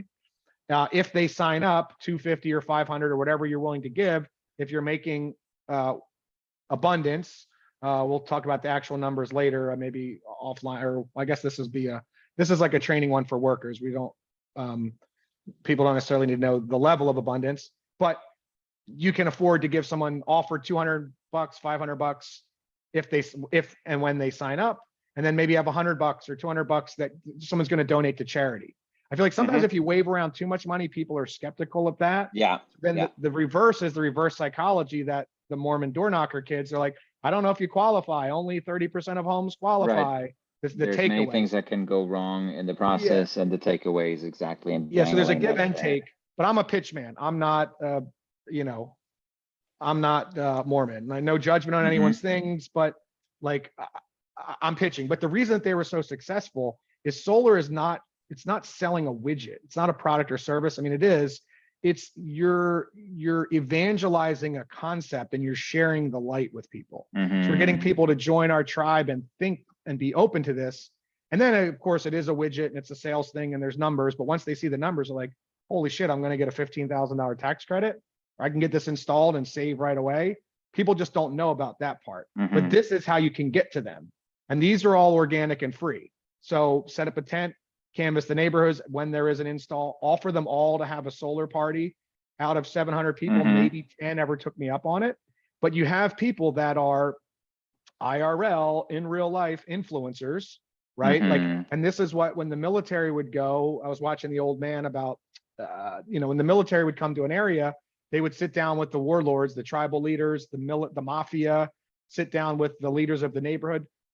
Outside of stupid Instagram, there's in real life influencers. There's Yeah, the football coach, absolutely. the PTA mom that knows everybody and has everyone over for wine Wednesdays. There's the preacher, the teacher, there's people that are like, that know everybody. So so like a case study was this one guy, Kevin. Kevin knows everybody. He's the football coach. He's the mayor. Yeah. He's the mayor of his area, and he loves to have parties. He's got like 5 kids, and he knows everybody. So he's like, oh, you got to come over for the barbecue, and he referred like 10 different people. And so that's what you want to do, is you want to find the Kevin, but that comes in time, right? And so then on social media, get them to tag you. Let's see, the newsletter for installed customers, but you want to get a newsletter also for anyone that has ever been an interested lead.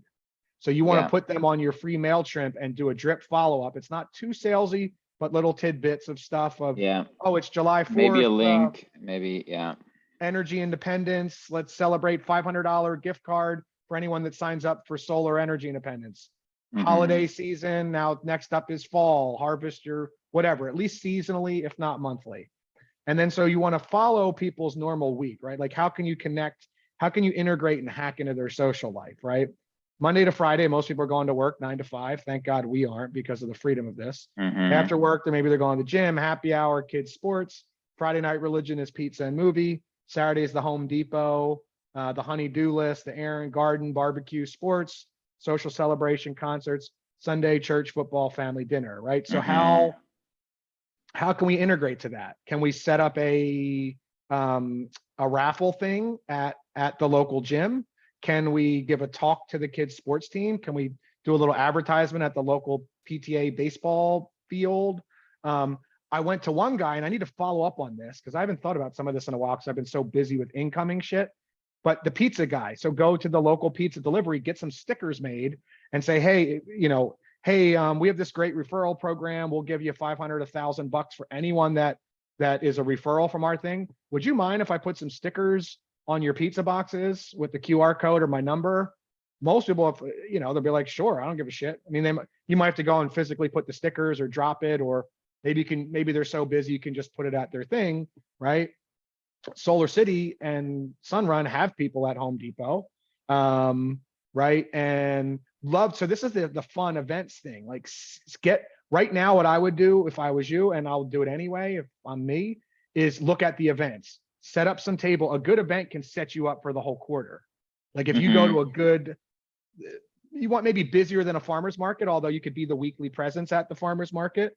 But if you can get to a big, and everyone has them right now, fall harvest. In the summer times, people are maybe a little bit even too scattered. Sometimes fall is now good because it's back to school, it's harvest, people are getting ready to nest a little bit. So if you can set up, and do a raffle, you can get 20, 50, 100 people to fill out your raffle. You can get 10 or 20 solid appointments and get 5 or 10 solid sales out of one good event, right? And you got to have a way better table than just like some shit and fill out your name here. Like you got to be, I'm pitching everybody. Hey, popcorn, peanuts, cold beer, solar. Oh, hey, plug in your phone. Like you got to be outgoing, and you got to work it, right? Are you planning on doing any events this fall, or are you off that? I probably wagon? should, but the events I'm going to now, I'm more going to like real estate conferences for commercial businesses, and I'm trying to network because I also do lots of commercial stuff. But I would and probably should do that. But right now my calendar is so full, which is a dream I've been having for years, of incoming stuff. And that's another thing we'll talk about with that Powur platform is the mentor mentee. So I'm getting like mentees putting shit on my calendar all the time, which is amazing. And then I'll do the close. We split it 50-50. We talked about this, the channel partners, see if you can get a raffle thing in their thing, do a lunch and learn at the local place. Charity, right? You want a church, school, see if you can give a thing to raise for charity. And then another one is a lot of these networkings. So Chamber of Commerce, BNI, LaTip, Google business networking near me. There's tons of in-person and there's tons of online. So when my calendar wasn't overflowing with appointments, I'd go to there's tons of them that are free. Or free for a couple, and after you go a couple, they're trying to hit you up to join. Some are worth it, some it's like whatever. But the goal of BNI, you know about that, right? The goal is to pass referrals. Have you ever heard of it? We'll How Google it does when I that switch work? screens. BNI is Mhm. business and industry.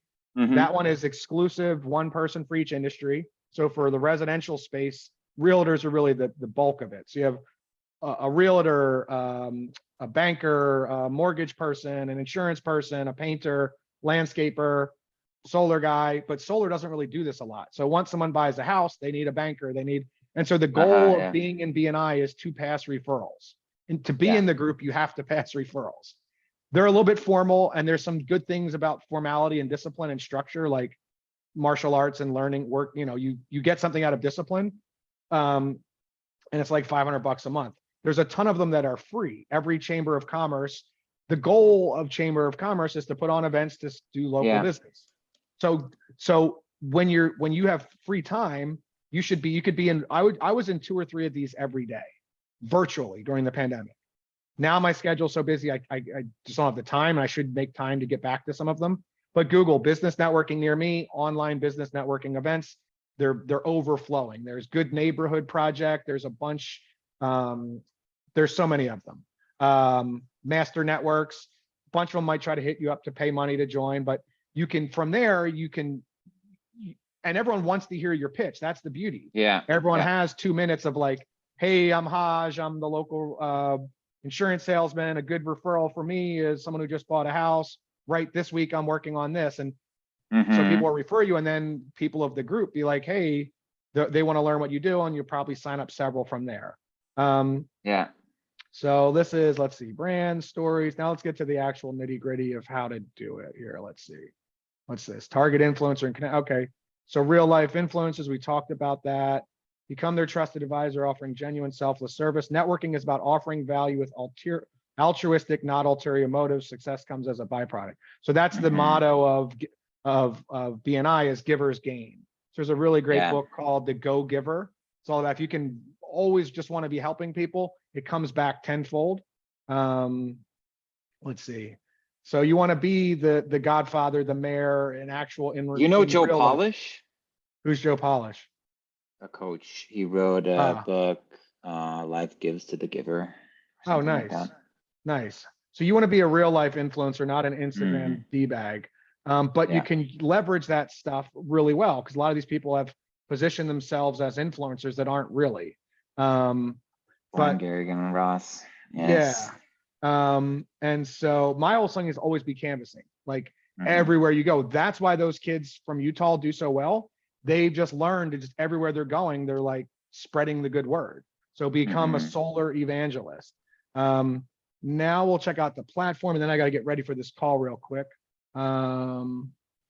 So that's the basic gist. So I'd say first thing would be get on some events, do a training with this, or I can show you everything that I told you everything that Panda solar training thing is. You can do a split screen with Google Maps True. and True People Search. Mhm. And then I'm getting to the point where I can also bring you in on Powur to follow up with some of my old stuff. And then you can become the ambassador or the mentor, because just going through like warm people that I'm just too busy that I haven't closed yet Yeah. or followed up with. So I would love to start there. yeah, you could go through of warm stuff that fell off that I'm too busy to screw with. Now, do you see the Powur platform thing Yes. here? Projects. So the cool thing about Powur that I've liked, and I don't know, I've been doing it 12 years. I've worked with all the big name box stores. I've owned my own company in Hawaii. I've worked with local EPCs, and the Solar City, Tesla, Vivint, Sunrun. I love them all. One success for everybody, but they're a big bureaucratic box store. They're California technology companies that think that they can build a sales organization, and then the solar is just easy. Mhm. The solar sales is easy. It's a construction project. So the people that do the best at the installs are the local EPCs, Yeah. engineering, procurement, construction, contract. Construction. Yeah. Yeah, the person that's the engineer or the roofer or the local solar company. So what Powur does, instead of that vertical hierarchy box model with higher overhead and levels of bureaucracy, it's a sales platform like Uber or EXP Realty or Airbnb of like, or Amazon of like connecting people. And then they have a whole network of local EPC installers that are all vetted and insured. And so in theory, when it works great, there's a much lower cost. It's a pure cost of goods model. So we were talking about this yesterday, where the cost of goods is much lower because there's not managers, Middle and management directors and to VP feed, yes. and they don't have warehouses and offices and trucks and whatever. Much leaner. It's leaner, and it's a sales platform, and they're hiring subcontractors that are vetted. And as long as the handoff is good, they're better and faster and cheaper at doing the construction, and generally better at doing construction usually because they're local. They're second, third generation electrician. They live in that neighborhood. They have, like, they care about their, like, I grew up doing construction, right? Old school, like your word, your handshake, like Tony Montana. I got my word and my balls. I don't break them for nobody. Like, you want to make some money? Let's make money. I won't fuck you. Don't fuck me, right? Like, you do the right thing because you're going to show up on, you're going to be, when we looked at that weekly schedule, you're going to be at the Friday football game, you're going to be at the PTA, you're going to be at the church or the Senate. You're invested in that community. You're not just like people that get dropped off in a van to go knock doors from Utah or some bullshit. Like, you care about your community. So that's what this is. It's the best of both worlds. It's not perfect. Nothing's perfect. You always got to stay up on the follow-up on the post-sale install. I mean, Tesla's making basically self-driving cars almost. You got to pay attention. They're landing rockets on barges in the ocean and flying them again. But their sale to install, there's always hiccups. So you have to be your project manager. You can't just, I wish you could just sell it and hand it off. As the team grows, we're going to hire some project managers and stuff, but they have their own project managers that handle, but you just got to stay in contact, right? So the platform is pretty cool. At first I was a little skeptical. I was like, it's a little MLM-y or whatever, but like, it's not, because like your Mary Kay and I did Cutco knives in college. Like, how much lotions and potions, essential oil, protein shake, how much of that crap is people going to buy? Like, people use it every day. And there's some good stuff. I mean, might as well get soap from your neighbor than from Costco. But their big thing is focused on recruiting rather than selling. So the primary business of Powur is selling solar. So your primary deal is you're going to sell solar and, make your 7 to 10 grand a deal is the average commission, because we have lower margins, less overhead, so better margins. We can sell cheaper than the big box stores, but give people a better product and service. It's because it's a platform, we're technology agnostic, where a lot of the other people are dealers, meaning you can only do SunPower panels, or you can only do this panel, and they're going to tell you it's the greatest thing since sliced bread. I mean, a panel is basically a panel, so it's just physics, right? So, but we have access to like a couple different kinds of panels, a couple kinds of inverters. We're able to offer a 30-year warranty on the panels and the roof on top of everything, which is unheard of in the industry. That's gold, Yeah, that's amazing. Oh, son of a bitch. Fuck. I just dropped the water. Hold on a second. Okay. Coffee. No, just a mineral water with the bubbles, and somehow it shot water and just water. Okay. Opa, salut. So yeah, where were we? So it's kind of the best of both worlds. Nothing's perfect on this planet, but it's pretty good. And so because of that, so the basic thing here is, right, you'll put a lead in, you get their info, you add a new lead, put their stuff in, create a lead, then you're going to convert that. These ones, I guess, were probably because we weren't there yet. Let's see if we're in that area now. Then you're going to, it wasn't in that area. Convert the lead. Then once the lead comes in, you get it. It's a project. Enter all the, the electric bill, the info. You should get back a proposal in 10 to 15 minutes, right? So let's see if we have proposal already requested. So you put their info in. Now this is a mentor-mentee deal. So you can just sell solar yourself, make your 7 to 10 grand a deal, do your thing. There's live trainings virtually every day of the week. There's in person, there's all virtual. You can be as engaged as you want, or as like part-time sitting on a beach and like as engaged or as not. You don't have to go to some office meeting and listen to some rah-rah bullshit from a millennial douchebag in a flat brim hat that's over caffeinated on fucking Monster Energy, Monster, drinking yeah. protein shakes and slapping on the table. Like, you don't have to do any of that bullshit. I love motivation, inspiration, empowerment. I like All within reason. competition. I like all that stuff, but you're in charge of how integrated you want to be. And we can create our own culture, our own community. It's a cool, fun community. These guys are all about virtual, but you can do it in person. So you can be as gauged or not as you want. Then you put the info, load the bill, say what we want. Let's see here. Then you get back a proposal.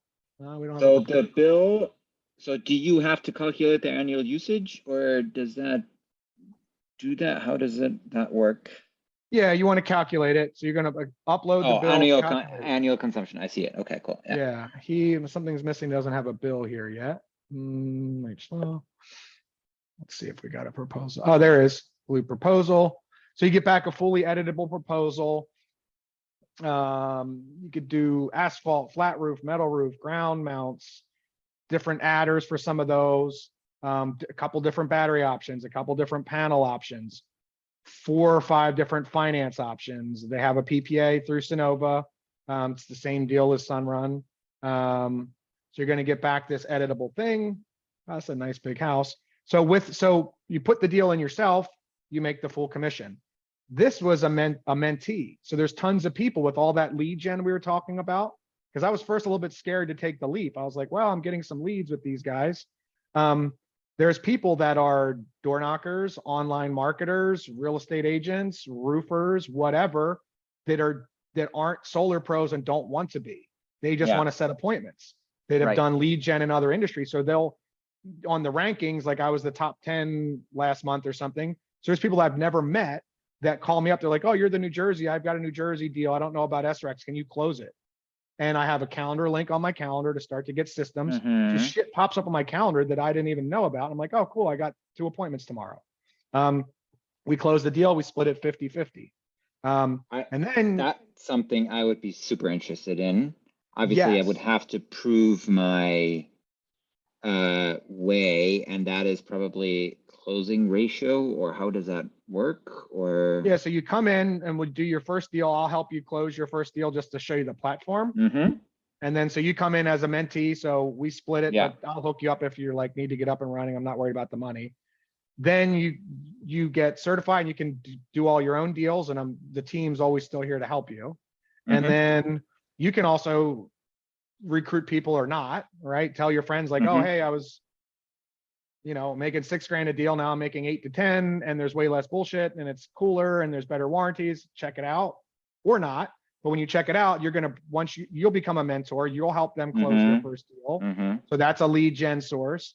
And then once they're up and running, any deal that they close, you get an override of like, on average, $500 to $800.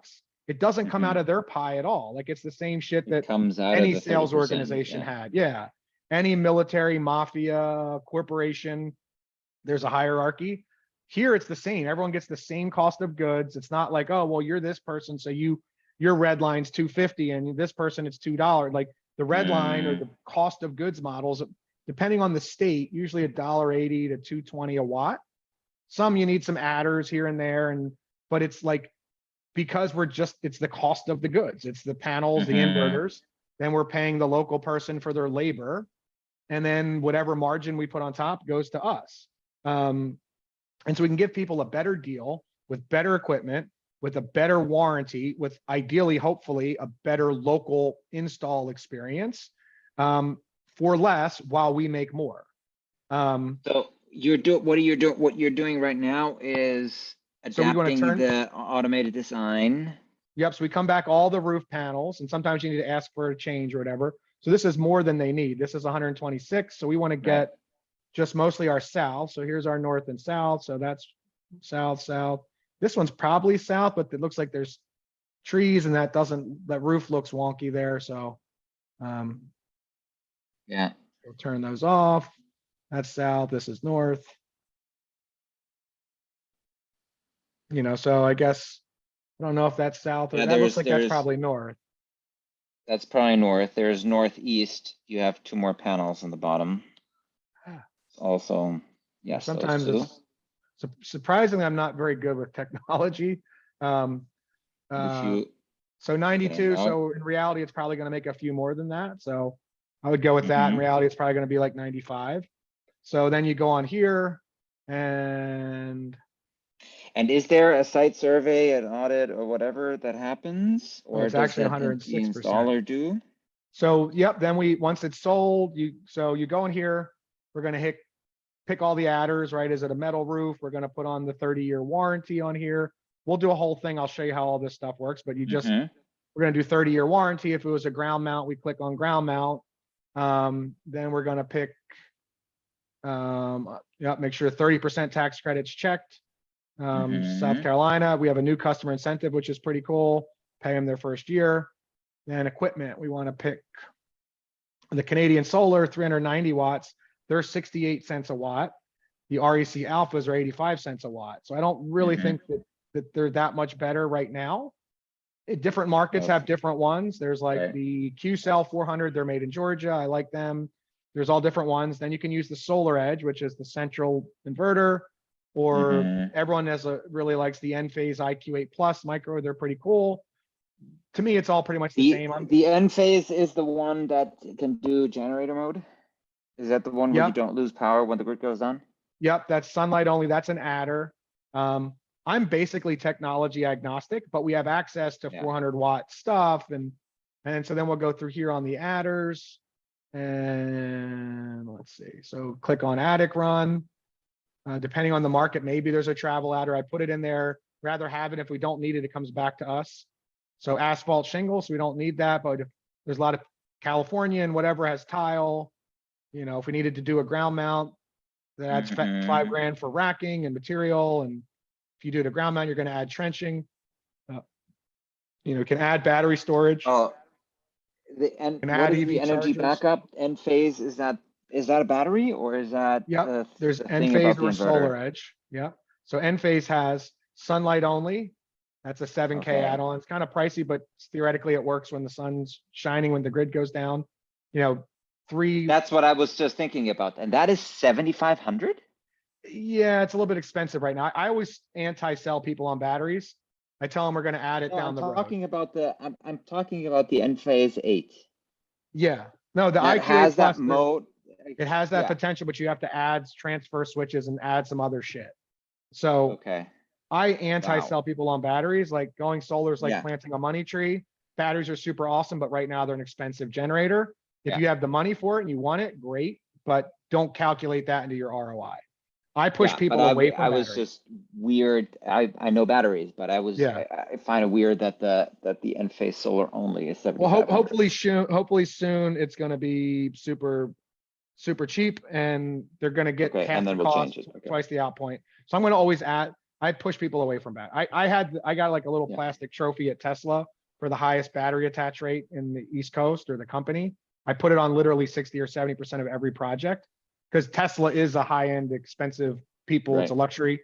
But then the Model 3 ramp happened and we couldn't get batteries for 2 years. And I had to go back to every single sold customer and say, great news, batteries are on back order. Sign a new contract. You're not going to get the battery.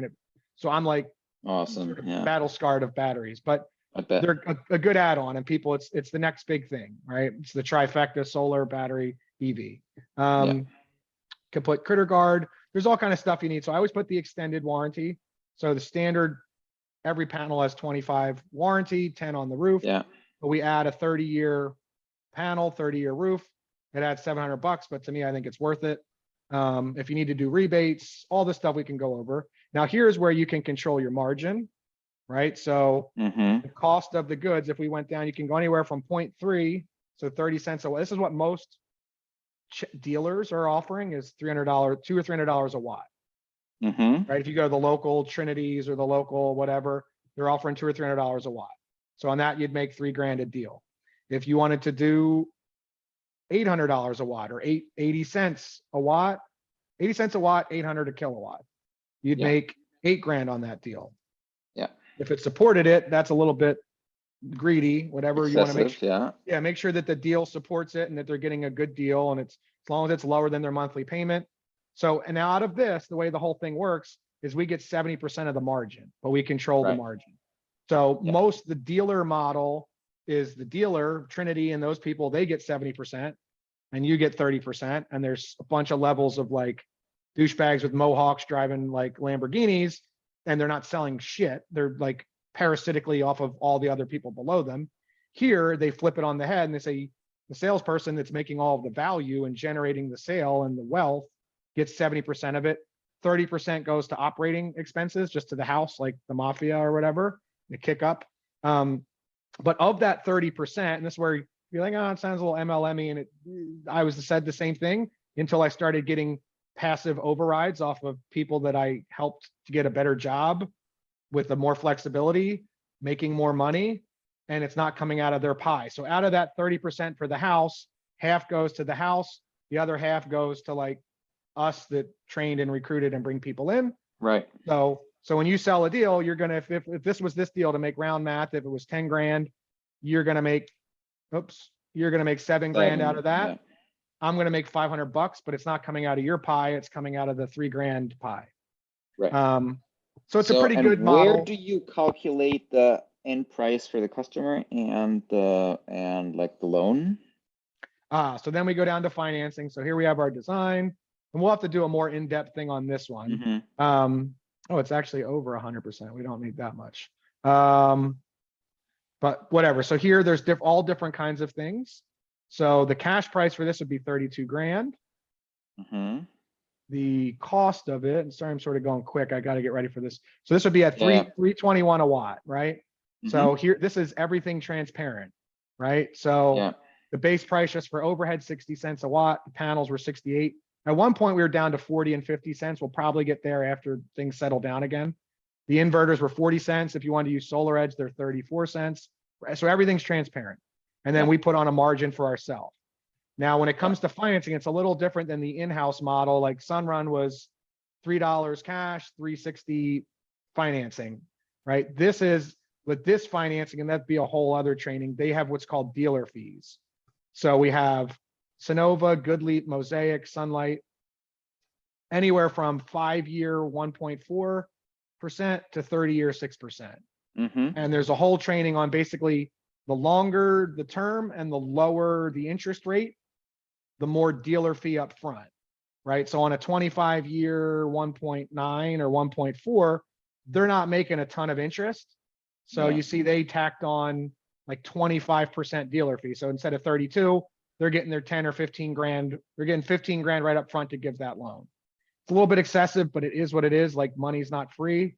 Right. It's the cost of capital, basically. The cost of capital. And so they're still going to get 30% of a tax credit. Their monthly payment, well, this guy is more. He's not actually paying 6 cents down there. They're paying 15 cents at least. We'll check exactly. So his monthly bill, his outlay of his financing is $40 cheaper. He's going to get 14,000 federal tax credit, 12,000 South Carolina has a 25%. We have the new customer thing, so we're going to pay for the first year of payments. So we'll mail him a check for $1,600. His net cost is less than half because South Carolina has 25%, 30%, and then 1 year on us. Nice. So that's a fucking no-brainer, right? And you can adjust these now for different people. If someone's like a savvier person, and you always soft qualify, birthday and stuff. Now, if someone is, well, I need to shave before this meeting. If we'll dial into this, but there's all different opportunities. They're all soft. If someone doesn't pass Goodleap, they can pass Mosaic, can play around with it. If they have a same as cash, right? So if someone's like, oh, I really want to pay it off early, blah, blah, blah. You're like, hey, we have a cash discount, or they can do the 25, 6-year. It's almost the same price as cash. Only if their plan is to pay it off early, right? If their plan is, I'm going to take the tax credit, the rebate. My goal is to get this done in 5 or 10 years. Yes. The bank thinks, okay, the bank strategy is we're going to make money off of 6% interest, which I would never advise someone to do 6% for 25 years, ever, ever, ever. But if they're like, hey, I really want to pay this off early, well, you can get a lower principal. Yeah. And if they're going to throw the tax credits, it's paid off sooner. So there's the idea. Cool. My point is I'm bouncing around, but there's way more flexibility, right? Cool. You can do, then when it comes time to do request docs, boom, put on whoever's on the electric bill, put the utility bill, request the doc, comes to me, we sign it, the homeowner signs it. Then Is that post-sale, DocuSign or how do you sign Yep. digitally? Yeah. yep, Perfect. DocuSign, or if you're in their kitchen table, you can do it that way. Then the post-sale process is same as before, right? So we get the stuff in, get them pre-approved for credit, send them the contracts, they sign, but you never sign a contract. You authorize the agreement or initial the permits. Mhm. What you call it matters. The name for words. Absolutely. It's not etymology, epistemology. Whatever, words matter on deep subconscious. No one wants to sign Yeah. a contract. No. But but that's what they're doing, is signing a contract. Submitting for approval, yes. Yep. Then we're gonna do the site survey, then they'll do a welcome call and an intake thing from in-house, and then we'll schedule the site survey. Mhm. They also have a virtual site survey. So there's an app. The customer or you, if you're at their house, you go on the app and you load through the pictures, front of house, side of house, electric meter, zoom in, zoom out. If you can get in the attic, pictures of the attic, that speeds up getting the CAD packet a week or two. Because instead of having to do a physical, because the person that's going to their house is not an engineer, it's just a person taking pictures. So you can take the pictures or coach them to do it. Unless it's a ground mount or a battery. If it's a ground mount or a battery, you need an actual person there. Submit whatever, depending, 4 to 6 weeks, ideally, hopefully to get approvals. Then they're scheduling installations the next week or the same week when I get it. Not like Sunrun that has, because they're too big and bureaucratic, and I wish everybody success, right? The better you do, the better we do. It means the better we can do, right? You look at them as wingmen, not Yeah. competition. Exactly. They're helping rising tides raise all ships. They're helping do our advertising. Then we can come in and say, oh yeah, that's great that they're partnering with Costco, but that's not cheap. We can give you the same deal for 10 grand cheaper with a 30-year warranty on your roof and with 400-watt panels with microinverters and, so you can do competition and you can beat anyone you come across, any fucking deal. I know I can always beat it with a better price and better equipment. Mhm. Now, I used to, when I had to sell high because I was working at those places, I beat everyone, and with an abundance mentality, not talking shit on anyone like, hey, they're great. Here's why we're better. They're mostly buying us, but the process is it's nice to have it. So it's just a platform. It's a platform, which is how the world's going with Amazon, with Uber, all that kind of stuff. So yeah, that's cool. I got a boogie here. When should you have to run? When can we have a quick part two? How fully booked are you today? Yeah, we can follow up after this. Let me see my calendar here. And here's where it gets interesting, right? As you start to get leverage and momentum is a team, right? Yeah. So this week I did 8 proposals, and I've only been doing with these guys for a few months. I did 8 proposals, but the team did 12. You know what I'm saying? So you start to build momentum and have, and it's pretty cool. It's, it's not perfect, but they're nimble and adapting and constant continual improvement, which Sunrun just got to be too big and bureaucratic, right? So it's just and slow. And so, so it's pretty cool. So the next step for you would be I sent you that link. I need to sign up. Sign up. I think the starting process is you do like $100, I think. $100 to sign up, and then it's like 40 or $100 a month or something, which I was like, what the hell is that for? It's to have solo in the platform. Like I've looked at it before to get my own, and to have solo and have the CRM in the back end, it's more expensive than that. Yeah. So it is what it is. Like you can make let's see, It's last a week. Technology fee, whatever. Yeah. Yeah, this month is 16K. The best month ever is 40 something. Hopefully next month I'm going to break 50, not to brag or whatever, because I'm a humble hippie. I want to be post materialistic and not care about it. But the proof is in the pudding. Like you can do well by doing good. Like it's legit. It's like while the neighbors sign up, like the neighbor sees like, oh, my neighbor Bob, he's a normal guy. He's not a Rockefeller. How did he get solar panels? How did he afford that? What do you mean it was free? Or what do you mean you got a $15,000 tax credit? Let me get ready for my next calendar. Exactly. So, and then. So sign up there. Then there's like 2 hours of trainings. So just like little videos and just Mm-hmm. stuff that you already know, but just they want to, want to know that Yeah, everyone knows sure. what they're doing when they're going out into the field. Yeah. But it's pretty easy and quick. And then once you get that, then we'll put a lead in, then we can hop on and do lead gen. We'll do cold calling. We'll do, Perfect. just shadow me on my Zoom. So you have my calendar Yeah. link. So I'll show you what I'm doing and you just shadow me on On Zoom and digitally what's on look my over Zoom the calls. shoulder. Yeah. Yeah. Exactly. Perfect. Well, cool. Let's boogie later. So I'm going to hit, Like 5-ish. yeah. What day is it today? Wednesday, Wednesday? 24. It's Wednesday already. Wow. I have 6 o'clock. Oh, these guys are getting ready for I'm leading this one. Yeah, I'm leading the 1 o'clock call yeah. So yeah, let's call me after this because I got to get ready for this one. Perfect. Call me after. I should put a collared shirt on and and then we'll talk after. Wonderful. Have a good Awesome. one. Talk to you Ciao. later. Ciao. And then I need to stop recording. How do I do that? What's happened? Let me stop share. What's up?